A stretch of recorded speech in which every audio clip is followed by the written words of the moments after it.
जय गुरुदेव। सर्वप्रथम ये देखना होगा कि वासना का हेतु अर्थात कारण क्या है। इस वासना का फल किस रूप में जीव को भोगना पड़ता है, इसका निवास स्थान कौन सा है तथा किसका आलंबन लेकर ये विचरण करती तथा बढ़ती है। यदि किसी प्रकार इन चारों बातों का अभाव हो जाए तो वासना का भी अभाव क्षय हो जाएगा। जीव जगत में आसक्ति युगत कर्तव्य अभिमान कर्म करता है। उसके चित्त पर अविद्या इत्यादि पंच क्लेश भी विद्यमान होते हैं, जिससे जीव के चित्त पर शुभ अशुभ संस्कारों का संचय होता रहता है।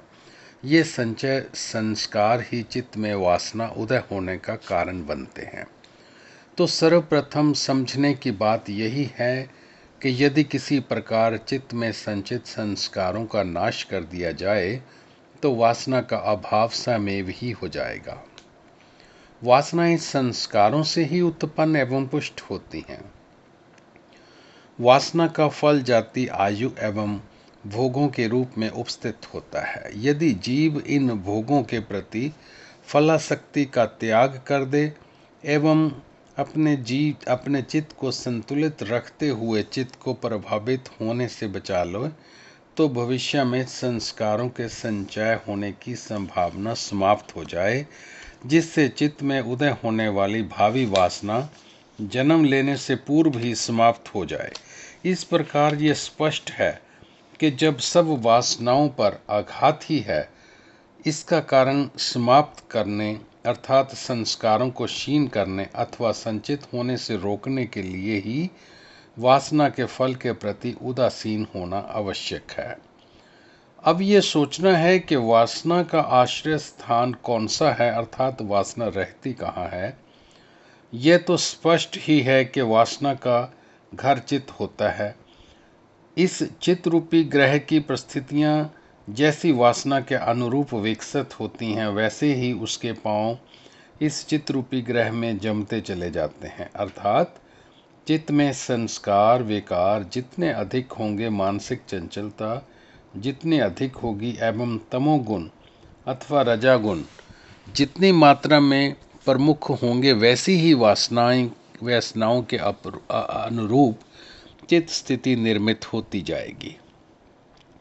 चित्त में वासना का तदनुसार बलवती होकर उग्र रूप धारण करती जाएगी। अतः साधक का कर्तव्य है कि अपने चित्त में इस प्रकार की परिस्थितियों का निर्माण करे कि चित्त में स्थापित वासना के पांव उखड़ जाएं एवं उसे बाहर भाग जाना पड़े। यह वासना जगत में विद्यमान शब्द स्पर्श रूप रस गंध आदि के विषयों में विचरण करती है, बल प्राप्त करती है एवं पुष्ट होती है। जब चित्त में वासना होती है तब उनकी भूख लगने पर मनुष्य विषयों को भोगने के लिए भागता है। चित्त में वासना का होना संस्कारों के संचय का मार्ग प्रशस्त कर देता है। इस प्रकार धृत डालने जाने से अग्नि अधिक प्रज्वलित होती जाती है, वैसे ही विषय भोग से वासना की भी वृद्धि होती जाती है। अर्थात विषय भोग से वासना कम होने के स्थान पर अधिक बढ़ती ही है। विषयों के प्रति आकर्षण एवं आसक्ति भी बढ़ते जाते हैं, जिसके परिणाम स्वरूप चित्त में संस्कार संचय कर्म बढ़ता जाता है। ये सब वासनाओं के कारण होता है। यदि साधक अपने मन एवं इंद्रियों पर नियंत्रण रखे तथा विषयों के उपभोग से विरत रहे तो ये कर्म रुक सकता है। यदि किसी प्रकार हेतु फल आश्रय एवं अवलंबन का अभाव कर दिया जाए तो वासना का भी अभाव हो जाता है। अब देखना यह है कि वासना के क्षीण करने का अर्थ क्या है। इस विषय का विश्लेषण करने की आवश्यकता इसलिए अनुभव होती है कि पहले हम योग दर्शन के आधार पर ऐसा कह चुके हैं कि वासना का कभी अभाव नहीं होता। चाहे कितने ही जन्म कितना ही दीर्घ समय बीत जाए अथवा जीव कहीं भी दूर देश चला जाए वासना का क्षय नहीं होता। तो फिर वासना से छूटने का उपाय क्या है? इसी सूत्र में जो वासना के अभाव की बात कही गई है उसका अर्थ क्या है?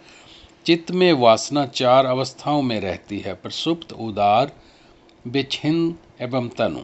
जब वासना चित्त में सोई रहती है, किसी प्रकार की क्रिया नहीं करती, तो उसे प्रसुप्त कहा जाता है।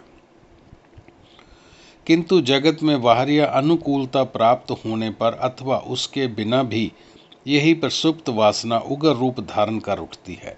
वासना की इस स्थिति को उदार कहा जाता है। जब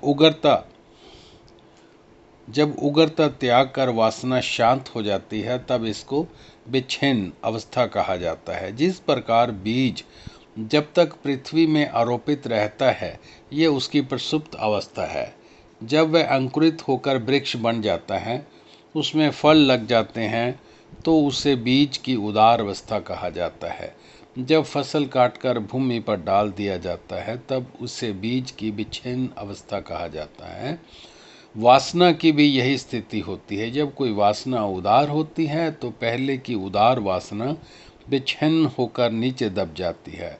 उदार होने एवं विच्छिन्न होते रहने का कर्म सतत चलता रहता है।